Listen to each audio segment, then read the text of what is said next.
နဖာကြီးတွေကညစ်ပတ်လို့ဆိုပြီးကလော်ထုတ်ပြတင်လားနဖာကြီးဆိုတာဘာလဲလူတော်တော်များများကတော့နဖာကြီးဆိုတာနဲ့နားတွေကထွက်တဲ့အညစ်ကြီးလို့သိကြပါတယ်သူ့ရဲ့နာမည်အရပေါ့နော်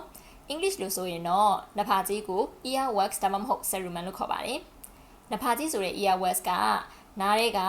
ရှိရပေါ့နော်အရေပြားကနေထွက်လာတဲ့အရေအိတ်လေးတွေပြီးတော့နားတွေကနေကွာကျလာတဲ့တင်းငယ်တဲ့အရေပြားလေးတွေကနေပြီးတော့မှ earwax လို့ခေါ်တဲ့နဖာကြီးဖြစ်လာတာဖြစ်ပါတယ်နဖာကြီးမှာအဓိကအဖြစ်လုပ်ငန်းဆောင်တာတွေရှိပါတယ်သူကနားတွေကိုဖုံမှုန့်နေဘက်တီးရီးယားတွေနဲ့အမုံသေးသေးလေးတွေနားစီထိမရအောင်ကာကွယ်ပေးပါတယ်နဖာကြီးရဲ့ဂုဏ်သက်တည်တစ်ခုကတော့နားကိုအန္တရာယ်ဖြစ်စေနိုင်တဲ့ပိုးတွေဝင်မလာနိုင်အောင်လို့ကာကွယ်ပေးတဲ့သဘာဝကပြီးရကာကွယ်မှုတစ်ခုပဲဖြစ်ပါတယ်နဖာကြီးကနားတွင်းနိုင်ကိုဆွတ်ဆွတ်အောင်လုပ်ပေးရဖြစ်တဲ့အတွက်၆တွေ့ရရနာတွေမှလည်းကာကွယ်ပေးပါတယ်ရှင်ဒီနေရာမှာတချို့လူရဲ့နဖာကြီးကဆိုတက်ပြီးတချို့လူတွေရဲ့နဖာကြီးက6တယ်လို့ဆိုရမှာဖြစ်ပါတယ်ဒါဟာမျိုးဝေးဗီဇပေါ်မှာမူတည်ပါတယ်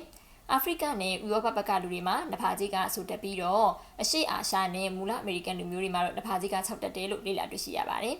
နဖာကြီးကဆို66ဒါဟာပုံမှန်ပဲဖြစ်ပါတယ်ဒါပေမဲ့နဖာကြီး6တွေကတော့နားရရထုတ်ရအနေငယ်ခက်တတ်ပါတယ်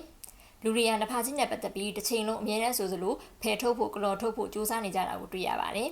ဆန်ညက်တွေနားကလော်တန်နေနဲ့နားရဲစိစက်ချတာတွေထိပါလောက်ဆောင်နေကြပါတယ်အဲ့ဒီခါမှာဖယ်ထုတ်ဖို့ကြိုးစားလေလေအတွင်းထဲကိုတွန်းပို့သလိုဖြစ်လေလေဖြစ်တတ်ပါတယ်။မတို့ဟာနားနာတာတွေနားရဲပိတ်မိတာတွေနဲ့နားစီထိခိုက်တာတွေထိပါဖြစ်စေတတ်ပါတယ်။တကယ်တော့နားကသဘာဝအတိုင်းတပတ်တာသူတန့်စင်တာကာကွယ်တာမျိုးတွေလှုပ်ဆောင်တတ်ပါတယ်။စကားပြောတာတန်းဝေတာနဲ့တခုခုဝါးစားလိုက်တဲ့အခါမျိုးမှာလည်းနဖာကြီးကသူ့ဘာသူထွက်လာတတ်ပါတယ်။အကယ်၍နားထဲမှာနဖာကြီးတွေစုပုံနေတာမျိုးများလာတာမျိုးတွေဖြစ်တဲ့အခါမှာသေချာမကြားရတာမျိုးတွေနားဥတာတွေနဲ့နေရခတ်တာမျိုးတွေဖြစ်စေတတ်ပါတယ်။အဲ့ဒီခါမှာဆိုရင်ကလေးဖြစ်စေလူကြီးဖြစ်စေ ear drops လို့ခေါ်တဲ့နားတွေကိုအဆက်ချတဲ့စီးရည်လေးတွေပဲဖြစ်ဖြစ်ဒါမှမဟုတ်စေးရုံစေးကနေမှရရှိနိုင်တဲ့ normal slime လို့ခေါ်တဲ့တန့်စင်တဲ့စားရည်တွေကိုထည့်ပြီးအရေးပြောအောင်စောင့်ပြီးဖယ်ရှားနိုင်ပါတယ်ရှင်အကယ်၍မိမိကမလုတ်တက်ဖို့အဆင်မပြေဘူးဆိုရင်တော့နီးစပ်ရာစေးရုံစေးကနဲ့ဆရာဝန်စီသွားဖို့တိုက်တွန်းလိုပါတယ်ရှင်